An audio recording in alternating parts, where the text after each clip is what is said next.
बिस्मिल्लाहिर्रहमानिर्रहीम। अस्सलाम वालेकुम। आज हम बना रहे हैं मीठी पूरियाँ।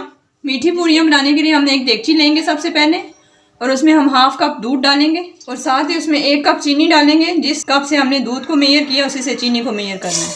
चीनी और दूध को मिक्स करेंगे और इस दूध को हम बॉयल करेंगे।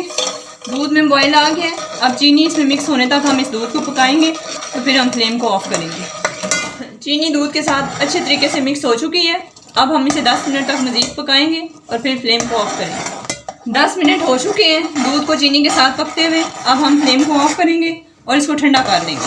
अब पूरियों के लिए हम आटा गूंदेंगे। उसके लिए हमने 2 कप मैदा लेना है। जिस कप से हमने चीनी और दूध को मेजर किया था उसी कप से हम मेजर करके मैदा लेंगे। चीनी और दूध का हमने जो मिक्सचर पकाया था उसको हमने ड्राई कर लिया था, उसको पाउडर फॉर्म में हम ले आए हैं। इसको हम इसमें डाल देंगे। 2 टेबल स्पून भर के हम इसमें सूजी डालेंगे या 1/4 टीस्पून हम इसमें नमक डालेंगे। 2 टेबल स्पून हम इसमें घी डालेंगे। ये सारी चीज़ें हमने डाल दी हैं। अब हम इन्हें मिक्स करेंगे और साथ ही ये पिस्ते और बादाम हैं, ये 3 टेबल स्पून हमने लिए हैं, ये हम इसमें डाल देंगे।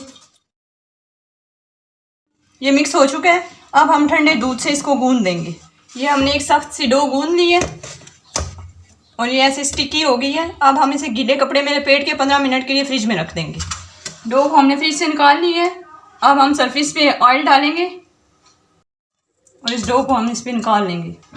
हाथों पे हमने ऑयल लगाना है और छोटे छोटे हमने इसके बॉल बना लेने हैं। ये हमने सारे पेड़े बना लिए हैं। अब हम इन्हें बेलेंगे और बेल के पूरियाँ तैयार करेंगे। सरफेस पे हम अच्छे तरीके से घी या ऑयल लगा लेंगे और रोलिंग पिन पे भी हमने ऑयल या घी लगा लेना है। इसको हम बेल लेंगे और इनको हमने बहुत बड़ा नहीं बेलना, क्योंकि इसमें हमने ड्राई फ्रूट्स डाले हैं तो ये टूट जाएंगे। बस इतना इतना हम इन्हें बेलेंगे और इसके बाद हम इन्हें ऑयल में डालेंगे। ऑयल हमारा गर्म हो चुका है और ये पूरी जो हमने बेली थी ये इसमें हम डाल देंगे।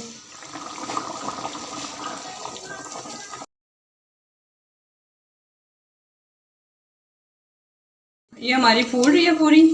बहुत बड़ी नहीं आपने बनानी, छोटी छोटी बनानी है, क्योंकि इनके अंदर ड्राई फ्रूट्स हैं तो ये टूट सकती हैं। ये हमारी एक पूरी बन गई है। इसको अब हम निकालते हैं और इसी तरह बाकी सारी बना लेते हैं। ये हमारी लास्ट वाली भी बन गई है। हमारी सारी पूरियाँ तैयार हो गई हैं। अब हम इन्हें डिश आउट करके आपको दिखाते हैं। तैयार है हमारी मीठी पूरियाँ। आप इन्हें नाश्ते में ट्राई करें, इवनिंग स्नैक्स के तौर पे बनाएं। ये बच्चों और बड़ों दोनों को बहुत पसंद आएंगी। उम्मीद है आपको आज की हमारी रेसिपी पसंद आई होगी। अगर आपको आज की हमारी रेसिपी पसंद आई है, हमारी वीडियो को लाइक करें, कमेंट करें, हमारे चैनल को सब्सक्राइब करें। अगली वीडियो तक के लिए अल्लाह हाफिज़।